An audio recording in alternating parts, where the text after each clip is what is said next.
Hey everyone, this is your host for this channel, and today, we're going to talk about Jurassic Park. It was way ahead of its time. There are so many things in that movie that even 30 years later are still cutting-edge science. But there were also some things in the movie that just didn't make any sense at all. So let's talk about what went wrong with the science in Jurassic Park. This is Jurassic Park explained. This video builds on another video I made where I talked about how the dinosaurs would have actually looked in Jurassic Park. If you haven't seen it yet, check it out. It'll be linked down below. Jurassic Park is based on the novel by Michael Crichton, who was a medical doctor before becoming a novelist. He wrote several books about science and technology, including The Andromeda Strain and Prey, which was about the creation of artificial intelligence. Crichton had a pretty good grasp on the science and technology he was writing about. And if you read his book, Jurassic Park stays very true to the movie. However, there were a few aspects of the park itself that were not quite right. The first is the computer system that runs the park. In the book, the main computer for the park is called the Intelligentsia, which is Latin for intelligence. The Intelligentsia monitors everything that goes on at the park and makes decisions on how to respond to different scenarios. For example, if one of the fences were to go down, the Intelligentsia would immediately alert the security team and potentially sedate the dinosaur, depending on the situation. Now, this makes sense from a safety standpoint, but it doesn't really make sense from a scientific standpoint because the computer is completely disconnected from the physical world. The only way the Intelligentsia can interact with the dinosaurs or the environment is through human operators. They don't have any robotic arms or anything like that. They just have people that sit around waiting for alerts, and then they decide what to do. The entire park relies on humans to function. So if the power were to go out, the whole place would descend into chaos. Another issue with the Intelligentsia is that it has access to all the park's data. This includes the employee database, financial records, and security footage. And while this might be convenient for management, it's a major security risk. If someone were to hack into the system, they could easily steal sensitive information. In fact, this is exactly what happens in the movie. Dennis Nedry hacks into the system and steals embryos to sell to the highest bidder. Of course, this is a plot device to move the story forward. But in reality, a more secure system would have prevented this disaster. Speaking of disaster, what about the backup generator? The park is built on a remote island with a backup generator in case the main power goes out.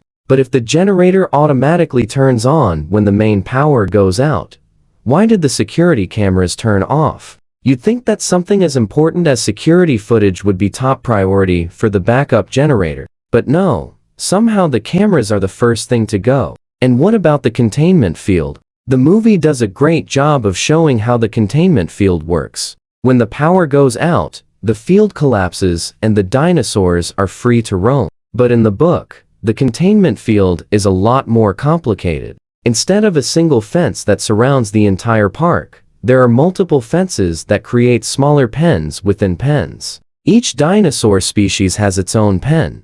And each pen has its own containment field. If the main power goes out, the inner fields will still function, allowing the outer field to be repaired. And if an animal breaks through the containment field, there are automated systems to capture and sedate the animal. Overall, the containment field in the book is much more practical and realistic than the one in the movie. In the book, Hammond says, "If God himself said to me, 'Hammond, I want you to create a theme park full of dinosaurs,' I would tell him it can't be done. It's just not possible." This is a great quote because it really sums up the hubris of the characters in the movie. The entire park is built on the idea that humans can control nature, and when things go wrong, it's easy to see the consequences. The biggest problem with Jurassic Park is that it's just too neat. Everything is perfectly set up to make the most amount of money.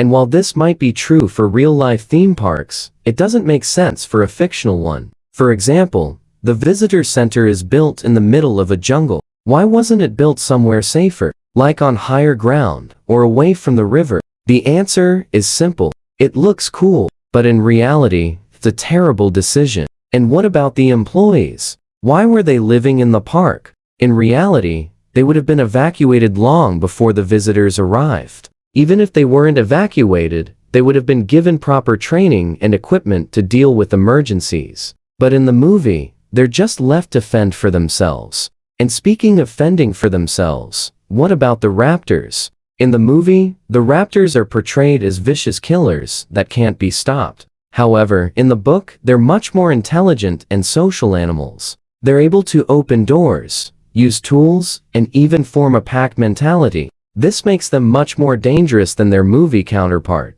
but it also makes them much more interesting. Unfortunately, the movie didn't do them justice. Another interesting character that was wasted in the movie is the Dilophosaurus. In the book, it's much larger and more intelligent than the other dinosaurs. It's able to escape its enclosure by jumping over the containment field and is almost able to kill Grant.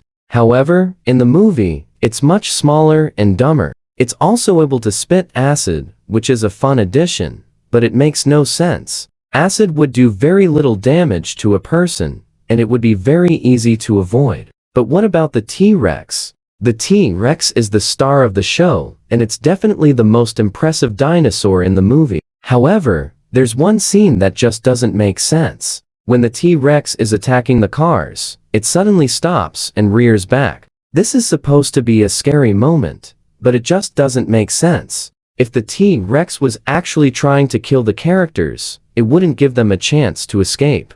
It would just keep attacking until they were dead. Another issue with the T-Rex is that it's just too fast. It's able to run at speeds of up to 25 miles per hour, which is much faster than any other dinosaur. This is fine from a movie perspective because it makes for a more exciting chase scene. But from a scientific perspective, it doesn't make sense. The T-Rex would have been much more likely to trip over its own feet at those speeds. Finally, what about the ending? In the movie, the characters are able to escape the island just in the nick of time. However, in the book, the island is destroyed by a volcano. This would have killed all the dinosaurs, but it would have also killed any chance of creating Jurassic Park again. Overall, Jurassic Park is a great movie with some truly impressive special effects. However, it's not always accurate when it comes to science. But hey, it's a movie, not a documentary. So what do you think? Did I miss anything? Let me know in the comments down below. And if you liked this video, please subscribe. We'd really appreciate it. And I'll see you next time.